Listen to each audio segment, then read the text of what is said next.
All right, so to answer the question where the Haggadah came from and who wrote the Haggadah, we first have to understand what the Haggadah is. That seems like a simple and obvious thing, but it's not so obvious, as we'll learn. So, first of all, the word Haggadah, just the word Haggadah, which is the name of the book, everybody knows it as the book that guides you through the night of your Seder. Well, what does Seder mean? Seder just means order, structure. It's the order of the evening. There's 15 steps to take. And the word Haggadah literally means to retell. Magid means to retell. Where does it come from? It comes from the commandment, the primary commandment of the night that the book is doing for you. There's a bunch of commandments that you do that night. You eat maror, what's rabbinic, at least today, but matzah and kiddush and whatever else you're doing. But the Haggadah, the primary mitzvah that the Haggadah is there to tell you is the mitzvah of relating the story.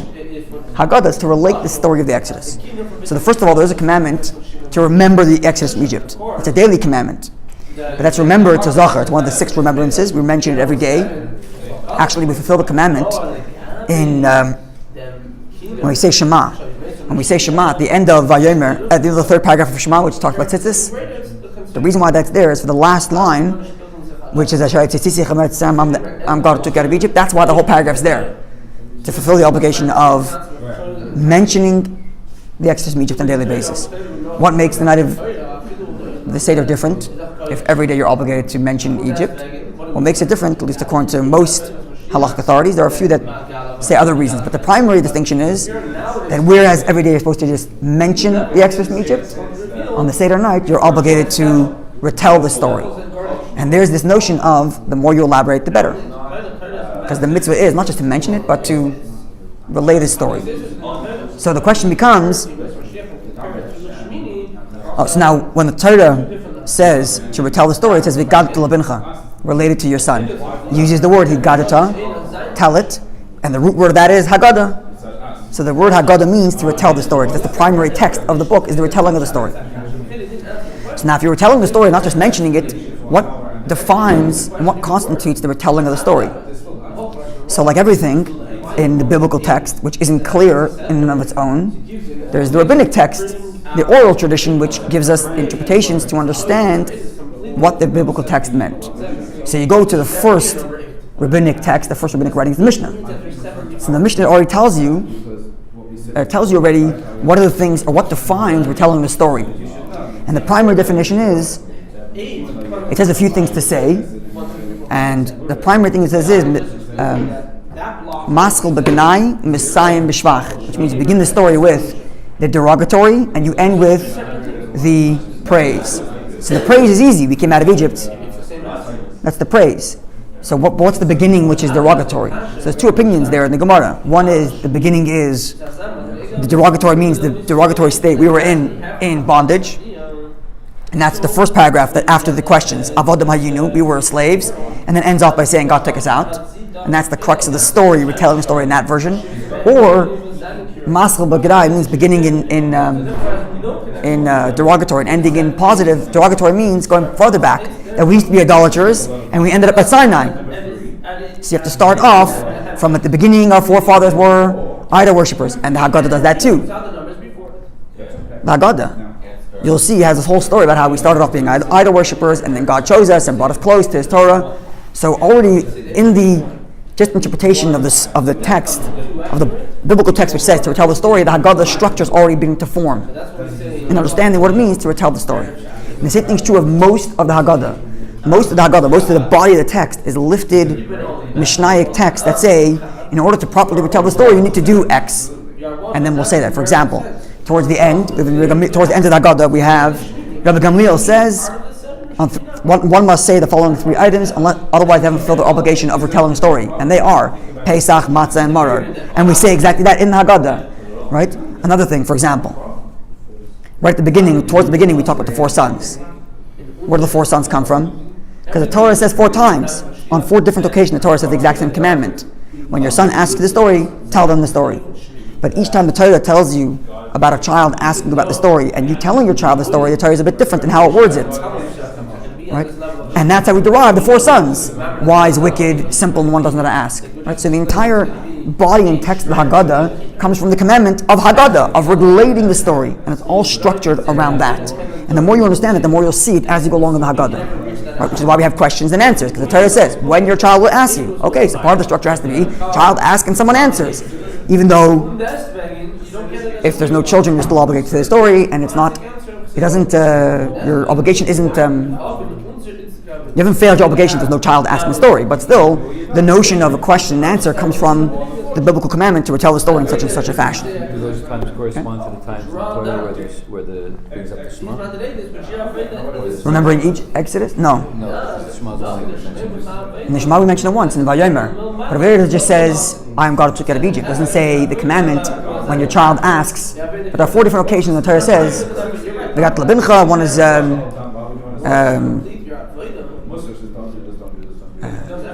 I don't remember it and I'm going blank. But there's 4 different times the Torah says to do that. Once it says, one of them doesn't even say the child asking. One of them it says, when your child will ask you, Mazeh, what's this? That's a simple son. Another time it says, doesn't even say that your child asks. It just says, you tell him, that's the one who does not ask. There's another time when the Torah says, Ma'edis Ba'chukim. So each time the Torah reframes the child's question different and the parents answer different, and that's how we get the 4 different sons. The point I'm making is that the entire structure of Haggadah is built around the mitzvah of Haggadah, the mitzvah of retelling the story, as the Torah says to. And a lot of it is lifted from Mishnah and Gemara, which is the first rabbinic text, telling us how this mitzvah of retelling story is supposed to be fulfilled. And all that's incorporated in the Haggadah itself. Okay. Now, essentially, on this, the first full page of this packet of papers here comes from the Mishnah in Tractate Pesachim, chapter 10, Mishnah Daled and Hey, the 4th and 5th Mishnah. I'm not going to read through the whole thing, but you can see on the front page there, it's the first mention of a Haggadah. It says a second cup of wine would be mixed for him. Mixed means, I'm reading the English there if you want to see it. A second cup of wine would be mixed for him. Mixed means wine back then, but the barrel was too strong, so they used to mix it with water to dilute it to make it drinkable. So they would prepare for him a cup of wine, and here the son asked the questions. So now there's a story being told, right? The second cup is filled, and then we begin the Haggadah. We begin the Maggid, we begin telling the story. And then it says, the son asks him, he brings the 4 questions, then it says, at the third to last line of the first paragraph, he begins instructing about the Exodus story with the account of Israel's shame, and concludes Israel's praise, and expounds from my father was wandering in Amram until he completes the whole entire passage. So this is also there. Aram Yo'evet Ivri, that's in Haggadah, and then the derogatory and the praise, depending on the 2 versions, both of those versions are in the Haggadah. Okay. Now, if you get to the next page, we have here from the Rebbe's Haggadah. The Rebbe wrote this is the Rebbe's Haggadah, it's a new version. It's a fantastic version. They took, the Rebbe's Haggadah basically, the truth is, this is all Hebrew. There is an English Rebbe's Haggadah, it does exist. The Rebbe's Haggadah is probably, you might say, the only book the Rebbe wrote. Every other book that we have from the Rebbe is transcripts or compilations, something like that. This is, the previous Rebbe instructed the Rebbe to write a commentary on the Haggadah, to collect reasons, background, and notes to the Haggadah, and Rebbe wrote it. Rebbe's writing is very different than his speaking style. The Rebbe's speaking style is very elaborate and very lucid. His writing style is very shorthand. So what they did here, and the Rebbe often, as we'll see, a whole paragraph is just a bunch of sources. And you're supposed to look them up and find them and understand what's going on. So what they did in this book, this version here, is in the notes, they put the entire quote that the Rebbe is citing. So it makes it much easier to read this Haggadah. But at any rate, this Haggadah, the Rebbe tells us about the first Haggadahs and where they appeared in the version that we have it, right? So I told you how the structure matches the commandment and how it's built on the biblical reading of the commandment and then the rabbinic interpretation of that biblical commandments to relate the story. But where's the first time you have an actual structure? There's a few hundred years between the end of the Torah and the first Haggadah. So first the Rebbe says there at the top, Seder Haggadah, the order of the Haggadah. First says Rebbe Mishnah Pesachim Perek Yud. See the Mishnah in Tractate Pesachim, which is a tractate dealing with Pesach, chapter 10, which is the first page on the text there. The Mishnah mentioned Mechilta, it's a halachic medrash, which is also a similar thing, Talmud Bavli, Yerushalmi, and see the Gemara is there, etc. Now, Seder Haggadah, the order of the Haggadah, B'tzura Kfua, as it's permanent, as we have it, or in some permanent fashion, Nimtza Kvar is already found, never because it's the first time that these things appear. The structured Haggadah as we know it. The Siddur of Amram Goyen, the Siddur of Rabbi Sadia Gaon, that's what Reish Samach Gimel stands for, the Rambam, Machzer Vitri, V'Oid, and others. So who are they? I made a little dial, a table on the bottom there, listing who they are when they were. So Rabbi Amram Gaon literally means genius. Now Gaon was a title reserved for after the Jews, towards the end of the Second Temple, or after the Second Temple, when the Jewish establishment moves from Jerusalem to Babylonia. So the structure of centralized Jewish authority slowly started to break down over a long period of time. And initially, there was the exilarch, which meant the Reish Galusa, the one who was the absolute leader in Babylonia. But there were two major schools, Surah and Pumbedisa. Two towns in Babylonia, or two cities, Surah and Pumbedisa. These two cities, Surah and Pumbedisa, had big yeshivas, going back from right after the exile, which means from the beginning of the Gemara's age, after the Mishnah, all the way till way past the Gemara's age. So these big yeshivas lasted for some 600 years, maybe even longer. So Gaon was reserved for someone who made it to being the leader of one such academy. And they were typically involved in writing responsa, writing halacha, and things like that, besides for obviously running their yeshivas, running their institutions.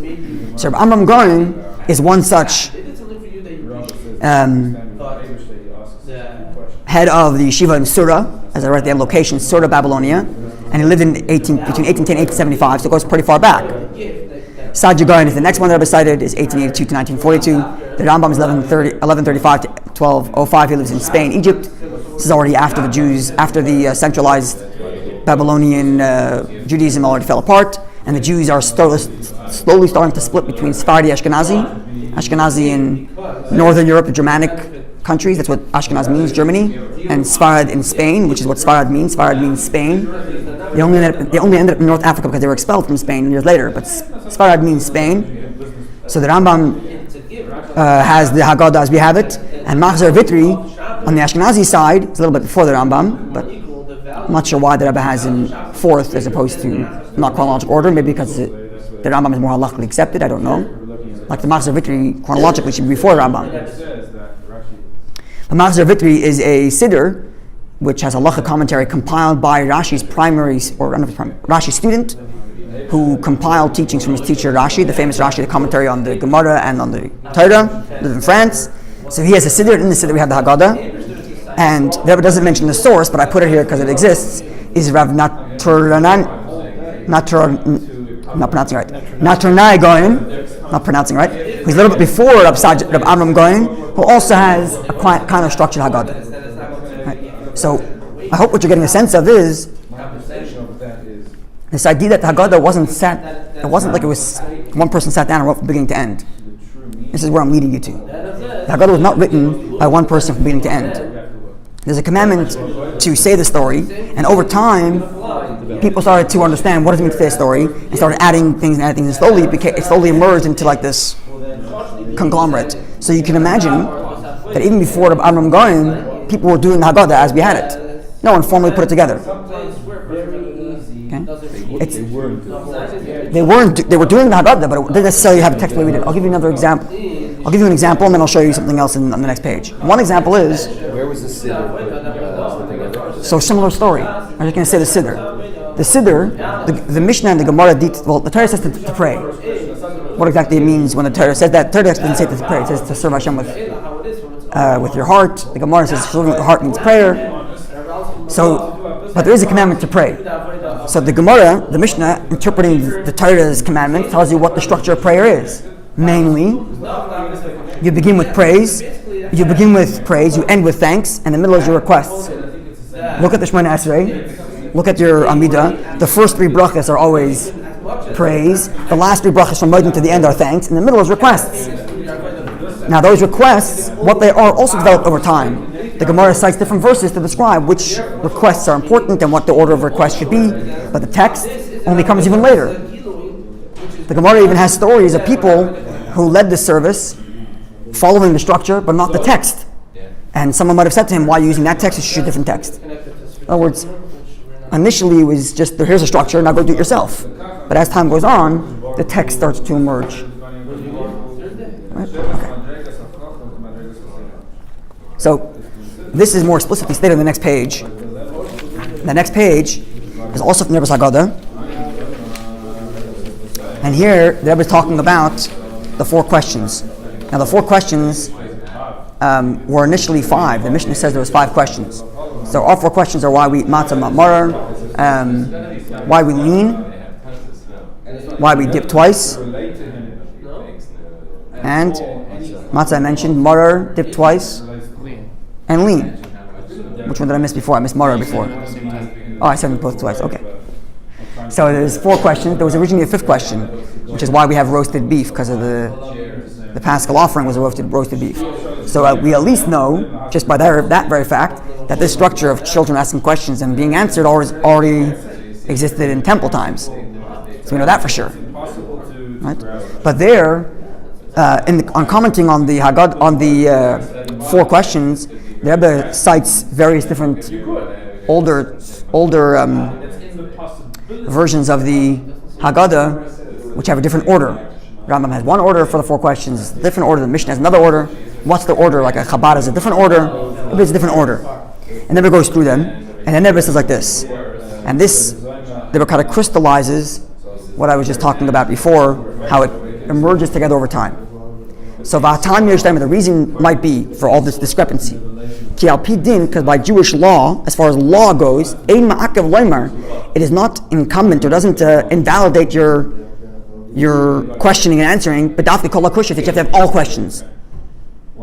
The Torah doesn't say you have to have 4 questions. The Torah says, a child, you ask, what are you doing? And you answer. It doesn't say you have to have these questions. So as long as your children are asking you about what's the story with the Seder night, you got it done. Right? But then people figured over time, let's package it up, make it nicer, be more specific. Put a structure, so it came merged over time. And not even in the first instance, never mind if you did it wrong by accident and it's okay, but even in the first instance, it doesn't make a difference. And there were quotes from the Gemara which says that if you have no one to ask a question, you're completely exempt. So the whole question thing wasn't like you had to do it like this. So, and therefore, to begin with, there are various different customs. Torah says your children should ask the question. Fine. So this guy asked it this way, this one asked it that way, this one. Depending on who the teacher, who your children's teacher was, and what you decided was important to highlight for your children, you made them ask some other question. Or more, or maybe it wasn't at all any set custom. Either you asked, or you didn't ask. Right? But to the point, after time, at the time when the temple stood, Rambam says clearly, at the time of the temple, they would ask 5 questions. So sometime between when Moshe came at Sinai and said, your children asked the question, you should answer, and the building of the temple, over time, customs emerged. And and if they figured, let's collect all the different customs and put them together, and we'll kind of make a shared structure. And if they decided they're going to ask all 5 questions everywhere, that all people should do it in one way. It's kind of like, it's like how a school curriculum emerges. How does a school curriculum emerge? So we know we have to teach our kids how to read. So one guy thinks of a method, and they go with that. The next guy says this method's good, but there's another idea. You combine them, and you combine them, and you combine them. And over time, a good program works out. Same thing here. Torah says your children should ask, and you should answer. So this one, okay. So how am I going to make my kids ask the question? I don't know. Figure it out. Do something. Make your kid ask the question. And then over a decade, a generation, 2 generations, centuries, slowly the customs emerged. And what we're suggesting here is, and as we'll see in the next page from someone who concurs, that this is indeed how the Haggadah emerged over time because of the commandments. And if you view the Haggadah in that way, that everything that the Haggadah is being built is to fulfill the commandment to retell the story in the proper way, based on Mishnaic text and biblical text, you'll see it in every line of the Haggadah, on its literal meaning. On every line of the Haggadah, you'll see it there. It's in some way or some fashion fulfilling some commandment somewhere of praising Hashem or retelling the story or questioning and answering, mimicking the 4 sons, whatever it is. Then it adds a line, Al derech hapirush.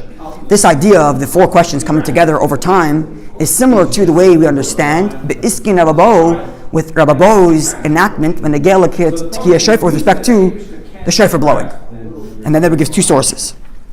So the second source that Rebbe has here is the the text here on the bottom from the Beis Yosef. And what they were talking about is like this, that the shofar we blow, right? Torah says to blow a shofar. So what's the biblical definition of blowing a shofar? So it goes like this. There's a tekiah. In Torah in general, anytime, there's more, we only blast the shofar on the Shana, but in biblical commandment many more times. Every day in the Beis Hamikdash they would blow the shofar. There was all kinds of times they would blow blasting horns and trumpets. And it always opened and closed with a tekiah. So it opened with a long blast, that's a tekiah, and then closed with a tekiah, The question is what happens in the middle. So what's supposed to happen in the middle is the sound of crying. That's the commandment on Rosh Hashanah. That the middle should be the sound of crying. What defines the sound of crying? Well, two different opinions. One opinion is crying is like wailing, where each sigh is more prolonged, and the other one is like a baby panting. And there's the two different. There's the shvarim and the tzruah.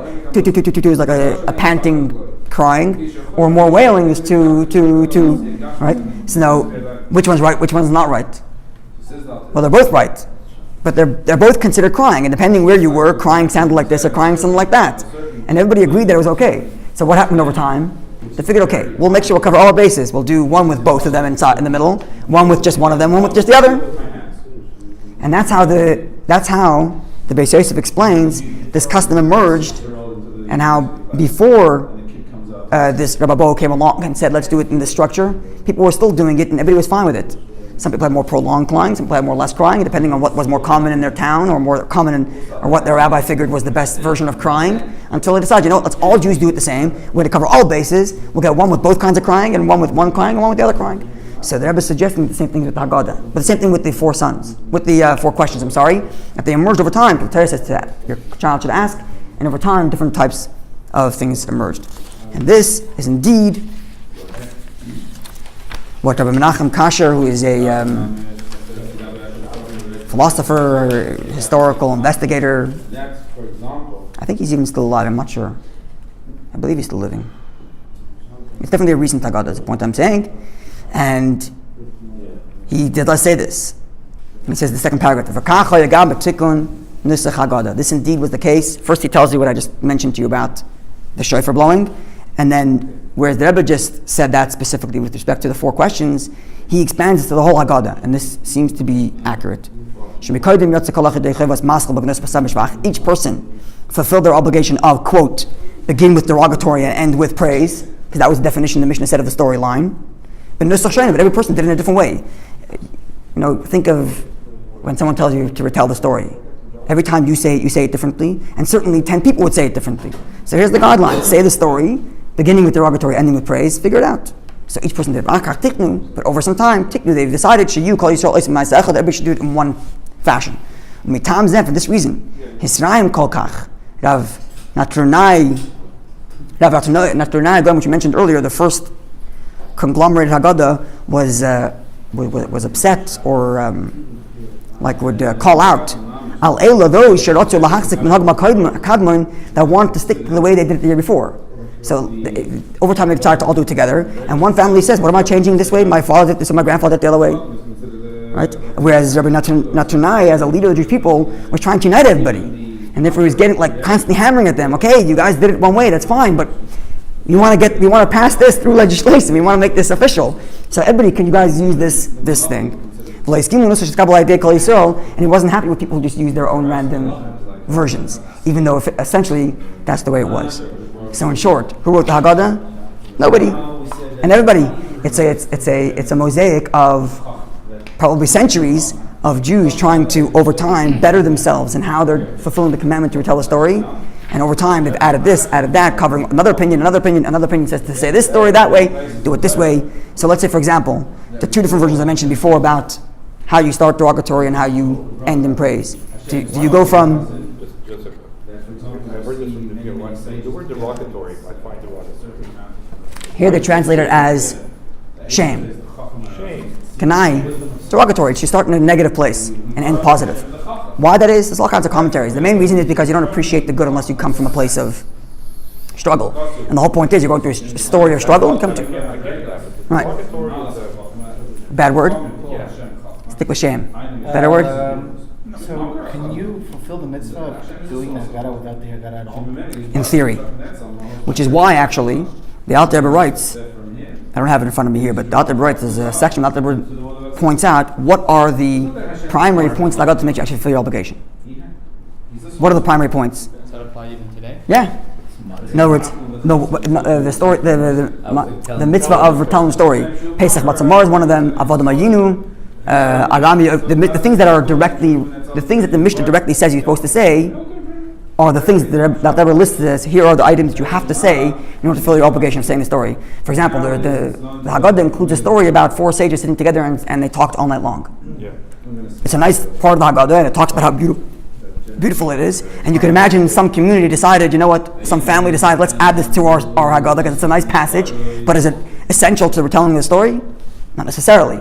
But then the part of Avodah Mayinu, where it starts off with we were slaves and now we're free, that's an essential part because that's fulfilling the commandment of starting derogatory and starting shame and ending positive praise. Ends after Hallel. And not the songs. They sing a couple songs and they move on. 5, 6 songs. Yeah. That's why Like the Siddur also davening? Sorry? Does that apply now to davening, or now that We don't. have I a like to sit Siddur, right to the end. you I have have to push every. Okay, so the structure, fulfill your obligation? when we do it till the end, but the Siddur is different because the Siddur was actually ratified by the Ashkenaz Yeah, Sagdola. exactly. yeah. It was ratified by the men of the Great Assembly, whereas the Haggadah was not. The Haggadah emerged later. A bunch of little kids. The Siddur, Yeah. it seems like the Siddur evolved in a similar fashion, but it was ratified by the Ashkenaz Sagdola. So that text in the Siddur is irrevocable. Not all of the Siddur though, you should know. It's also different. But let's say it's talking about the Amidah. The text of the Amidah has been ratified. Like we say keynotes. Sorry? We say keynotes, for example. On Tisha B'Av.